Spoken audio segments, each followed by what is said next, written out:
touchdown. That's fielded in the end zone. And he'll take this up past the 20 and down at the 22-yard line. The Bucs offense set to begin their next possession. And in a spot like this, still more than a minute, I think if you put something on the board before halftime, that would go a long way towards helping them get back into the game. There actually is something to the psychology of the game at times, isn't there? How much better would they feel running into the locker room, as you noted, with something on the board in a positive fashion? You're exactly right. It's a great opportunity to get that done.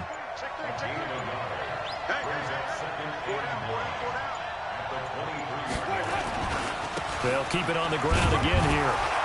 And he'll just keep two hands on the football as he'll be taken down after a short pickup. Now the Bucs going to use the first of their timeouts, as the clock will stop with 18 seconds to go in the first half. Check 43. Check 4. Check 4. Check 3. Check 3. Wait. Once again, they'll keep it on the ground. And they'll indeed stop him on third down. And now what do you want to do with your timeouts? The Vikings going to signal for the first of their timeouts, as they'll stop it with 13 seconds to play in half number 1. And how about this one now? In their own territory, a gutsy call. They're going to go for this on 4th and a yard. No. Deuce. Check 31. Check 31. Shit. Check 50. Check 50. He's checking. Crash. They'll run it with Jones. And they are going to stop him on 4th and 1 as they'll wind up going backwards. Boy, a curious decision to go for it. Doesn't pan out. And the Vikings, they have the football now in excellent field position. On first down, it's Cook. And we're going to get a timeout with 2 seconds remaining in the second quarter. So with 2 ticks left here in the half, on is the field goal unit. From the right hash, this from 45 yards away. And this one is going to just tuck into the bottom left corner as he gets it to go. So 2 quarters down, 2 remain. Charles and I return after the break. All right, Coach, thank you, and we welcome everyone back for quarter number 3. The Vikings have to like their position. They've got the lead. They get this football as well as we are back and underway for the second half. Well, conventional football 101, tells us if you don't get it back to the 20-yard line on a kickoff return, that's a disappointment. But some of these teams, special teams coaches, with approval by the head coach, they give them full authority to go ahead and bring it out and try to be aggressive, almost what we call the green light, red light theory. Green light means go, red light means stop. Looks like he had green on that play. Yeah, boy, this defense, again, really making things tough on him as they stop him for no gain. Now, they struggled to get him rolling on the ground in the first half, and that's sort of continuing here in the third quarter. Yeah, but I don't think it's time to abandon the running game. I would say keep feeding the horse, and I believe he'll eventually reward them, especially as we get deeper in the game. And this may be a carbon copy as he'll again be stopped right at the line of scrimmage. Calling no gain on the run there, and now they'll be looking at a third down.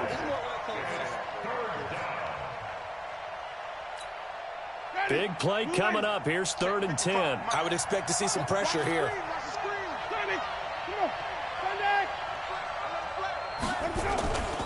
On 3rd down, here's Jones. Weaving through traffic, and now he's free. Past the 20. Touchdown, Tampa Bay. Ronald Jones, 89 yards, as they are now just an extra point away from making this a 3-point game. Extra point by Gay is up and good, and that'll cut it to 3 at 10-7. And following the touchdown now, it's Bradley Pinion on to kick this one away. This is fielded at the goal line. And nice work on the return as they'll start their drive just past the 30-yard line.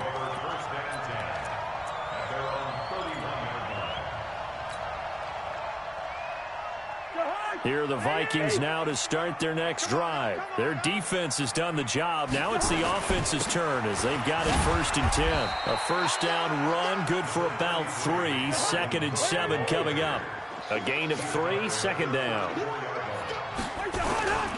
Again, it's Cook. 7 yards there and a first down.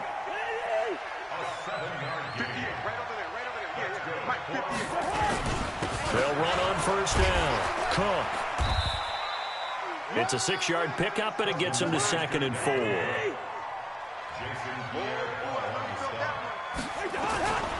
On 2nd down now. It's Cook.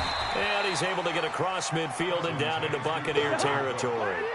Call it a gain of 3, but not enough to move the sticks. It'll be 3rd and about a foot or 2. On the carry, it's Cook. And he has the first down yardage before they bring him down right at the 45.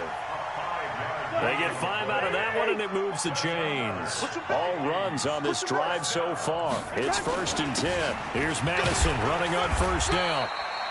Shaquille Barrett in on the tackle.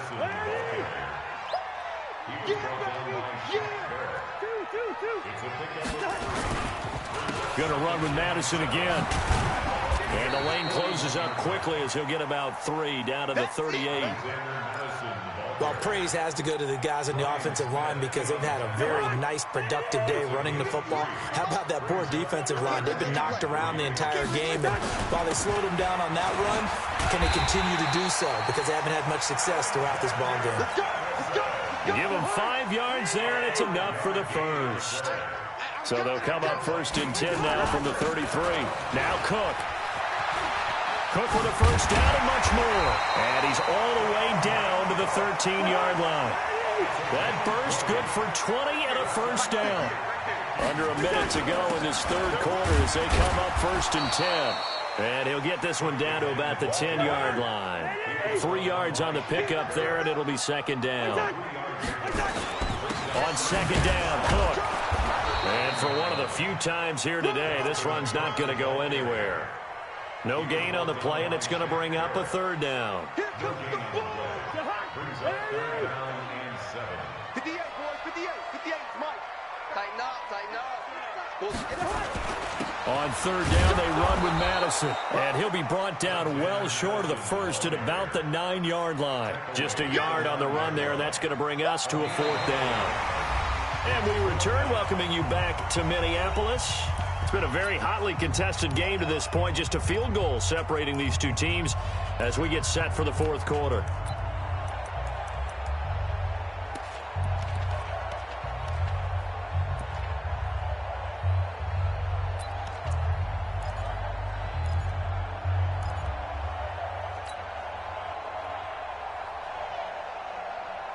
And here's a big one now. Trying to hold this lead. They're going to go for it here on 4th down.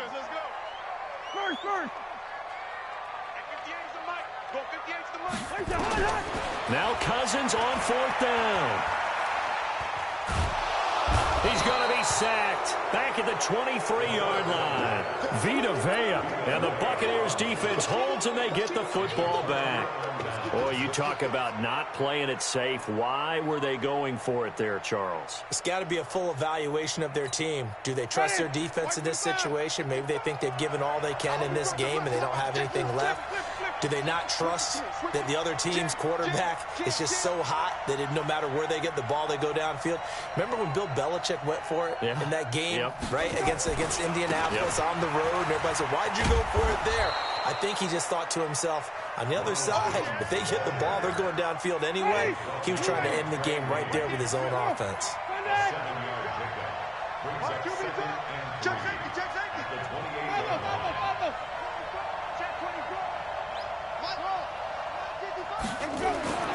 Throwing on 2nd and 3. Winston. That's caught by the big tight end, O.J. Howard. That one good for 26 and a first down. They've been struggling in the passing game. Do you like the aggressiveness there? I mean, it worked on that play, but do you like it? I do, because a lot of the time you're struggling because your passing lanes are clogged. That usually happens when you're throwing the ball underneath. People start to press up on you. Push them deep. Find some space and open things up again. Being aggressive there, I think, will pay off for them. Had a bit of a lane there, took advantage of it. Give them 7 there on the first down carry. It's a 7-yard carry to set them up with a 2nd and 3.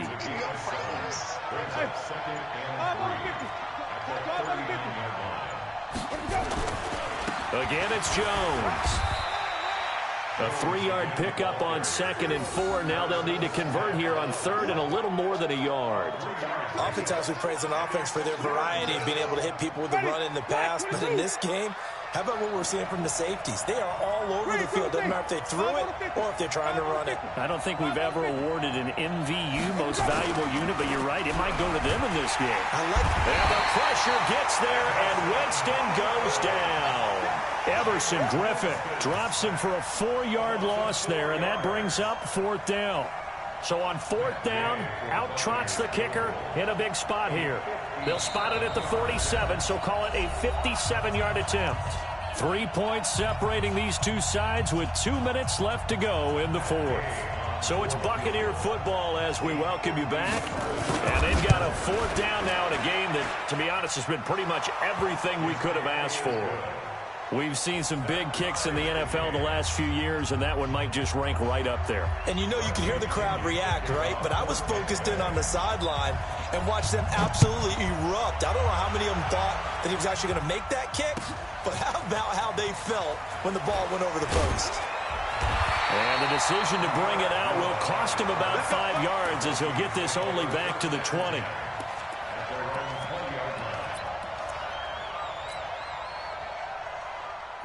The Minnesota offense about ready to get this next drive underway. And on that last drive, went for it on 4th, turned it over. A good job by their defense, though. They held them to 3, but this offense, they've got to be a little bit better, a little bit more careful here. And sometimes when you see these calls on 4th down, when they decide to go for it, it's not necessarily the coach saying, I believe in my offense. Sometimes the coach saying, I believe in my defense. I can afford to go for it here, because if we don't get it, I don't think we'll give up more than 3, and that's exactly what happened there. You think that factored in? I do. I think that he had that in his mind going into the game, that I'm going to be aggressive on offense because I know I've got a defense that can hold up their end. And he gets it to the 32. Good enough for a 1st down. The gain of 4 that time as the drive continues. On 1st down, it's Cook. He'll get a nice chunk there on the 1st down run, and it's 2nd and 4.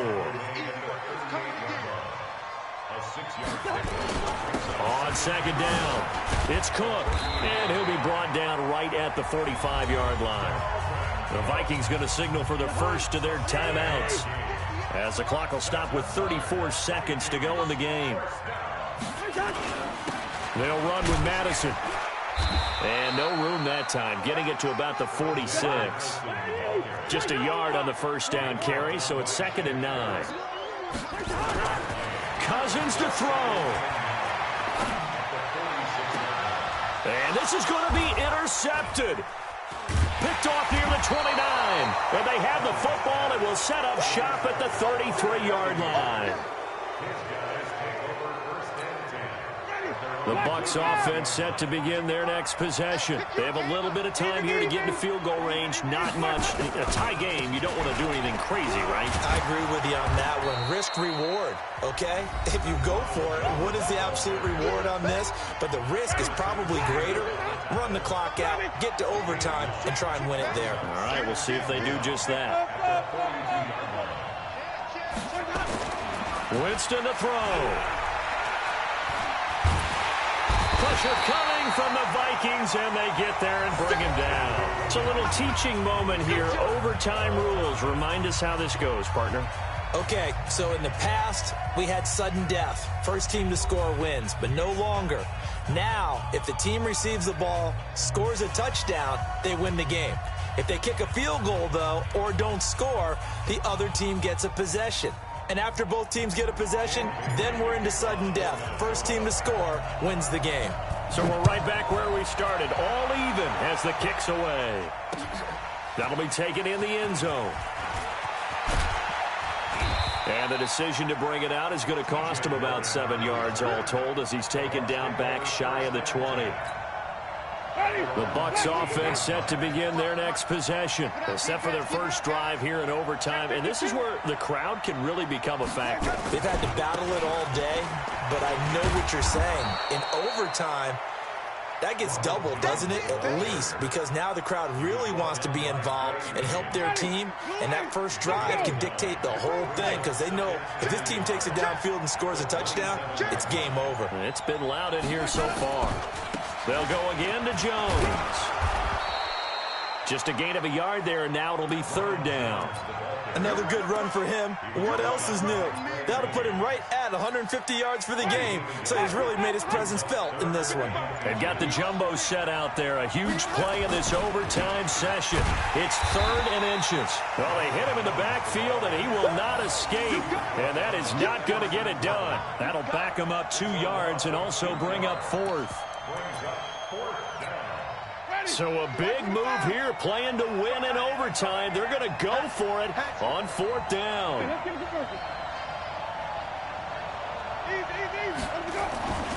They'll go with Jones. He'll have a first down past the 40. And now nothing but green ahead of him. And he is in for the score. And it is absolute stunned silence here as they win